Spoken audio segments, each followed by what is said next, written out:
everyone, it's 11:10. It's 11:10 right now, August 29th, Saturday. So right now pupunta ako dun sa Camp Pendleton.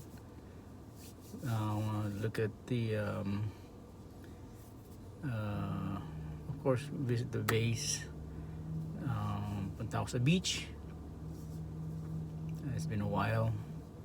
I'm also gonna swing by sa exchange.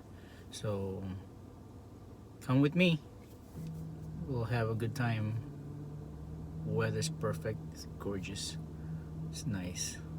So I think yung weather done is like 70 mid 70s. So all right, we'll see you later.